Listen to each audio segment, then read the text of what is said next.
The invasion of India by Alexander the Great between 327–325 BCE is one of the most significant military campaigns in world history.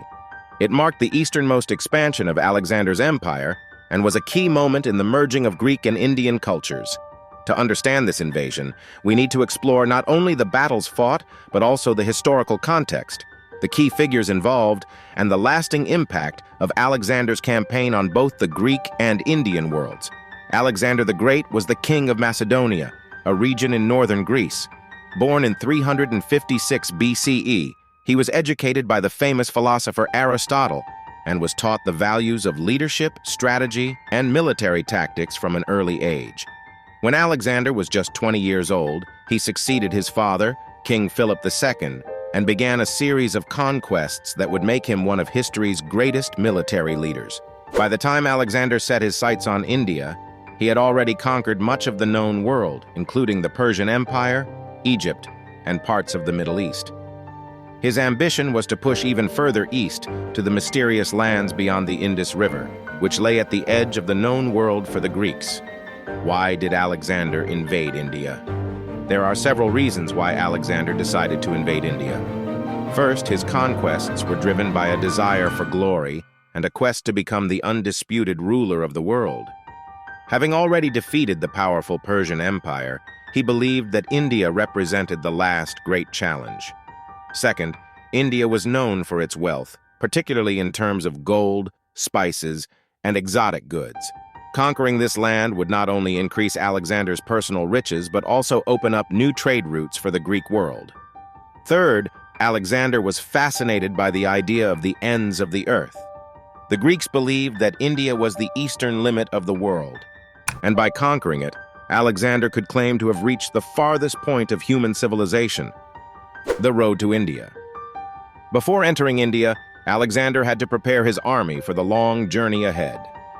After his conquest of the Persian Empire, he turned his attention to the lands beyond Persia, known to the Greeks as India. In 327 BCE, he crossed the Hindu Kush Mountains, a rugged and dangerous range that separates Central Asia from the Indian subcontinent. The journey was challenging, as the mountainous terrain and extreme weather conditions tested the limits of Alexander's army. Upon crossing into what is now modern-day Afghanistan and northern Pakistan, Alexander encountered fierce resistance from local tribes. The most famous of these was the city of Aornos, where Alexander faced a tribe that had taken refuge in a fortified hilltop position. Despite the difficulty of the terrain, Alexander's army was able to storm the hill, capturing the stronghold and securing the region. After subduing these tribes, Alexander finally reached the Indus River, which marked the entrance to India. The Battle of the Hydaspes, 326 BCE. The most famous and decisive battle of Alexander's Indian campaign was the Battle of the Hydaspes, fought in 326 BCE near the modern-day Jhelum River in Pakistan. Here, Alexander faced a powerful Indian king named Porus, who ruled a kingdom located between the Jhelum and Chenab rivers. Porus was a formidable opponent. Unlike the Persians and other enemies Alexander had faced, Porus had war elephants, a key feature of Indian warfare that was unknown to the Greeks. These elephants were massive, armored beasts that could trample enemy soldiers and cause chaos on the battlefield. When Alexander approached the river, he found Porus and his army waiting on the opposite bank. The river was swollen with floodwaters, making it difficult to cross, and Porus had positioned his forces to block any attempt by Alexander's army to ford the river. Alexander, however, was a master strategist. He knew that a direct assault would be costly, so he devised a clever plan. He divided his army into several smaller groups and created a diversion, making it seem like he was preparing to cross the river at various points. While Porus was distracted by these feints, Alexander secretly led a contingent of his best troops to a different location, where they crossed the river undetected. Once on the other side, Alexander launched a surprise attack on Porus. The Indian king fought valiantly, using his war elephants to great effect. The elephants caused significant damage to the Greek phalanx, and the battle was fierce. However, Alexander's superior tactics and the discipline of his soldiers eventually turned the tide. They were able to outmaneuver Porus's forces, and after a long and bloody struggle, the Greek army emerged victorious.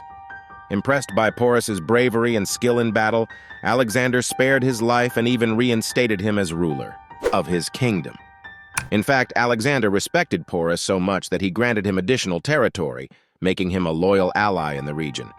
This move was part of Alexander's larger strategy of incorporating local rulers into his empire, rather than trying to govern foreign lands directly. After the Battle of the Hydaspes, Alexander continued his march deeper into India. He established several cities, many of which were named after himself, such as Alexandria Bucephalus, named in honor of his beloved horse Bucephalus, who had died during the campaign. However, as Alexander pushed further east, his army began to grow weary. They had been on campaign for over a decade, and the harsh conditions, long marches, and constant battles were taking their toll. Morale was low, and the soldiers began to fear what lay ahead in the unknown lands of India. At the Hydaspes River, modern Bees River, Alexander's army finally refused to go any further. They had heard rumors of even more powerful Indian kingdoms to the east, and were intimidated by the thought of facing even larger armies and more war elephants. Faced with the mutiny of his troops, Alexander reluctantly agreed to turn back. The return journey and challenges. The return journey from India was just as challenging as the invasion itself. Rather than retracing his steps, Alexander decided to take a different route, leading his army through the harsh deserts of southern Pakistan and Iran. This decision proved disastrous, as the desert heat and lack of water caused many deaths. It is estimated that thousands of soldiers and camp followers perished during this grueling march. Despite these hardships, Alexander eventually made it back to Persia, but the toll on his army was immense. Although he had achieved great victories in India, the cost in terms of lives and resources was significant. The impact of Alexander's invasion. Although Alexander's campaign in India was relatively short-lived, its impact was profound. His invasion marked the first time that the Greek world came into direct contact with India, and this interaction had lasting cultural, economic, and political consequences. One of the most significant outcomes was the spread of Hellenistic culture in the Indian subcontinent. After Alexander's death in 323 BCE, his empire was divided among his generals, and the regions he had conquered in India became part of the Seleucid Empire. Greek settlers, soldiers, and merchants remained in the area, and Hellenistic influence can be seen in Indian art, architecture, and coinage from this period. Conversely, Indian goods, ideas, and even philosophical concepts began to make their way westward, enriching Greek and later Roman culture. The trade routes that Alexander opened helped facilitate the exchange of knowledge and goods between East and West, contributing to the development of the Silk Road. The invasion of India by Alexander the Great was a clash of two great civilizations, the Greeks and the Indians. Although Alexander's campaign in India was ultimately cut short, it marked a significant moment in world history. The battles he fought, the cities he founded, and the cultural exchanges that took place during this period had a lasting impact on both the Greek and Indian worlds. Alexander's legacy in India is one of both conquest and collaboration. His ability to respect and incorporate local rulers like Porus into his empire showed his diplomatic skill, while his military victories demonstrated his tactical brilliance.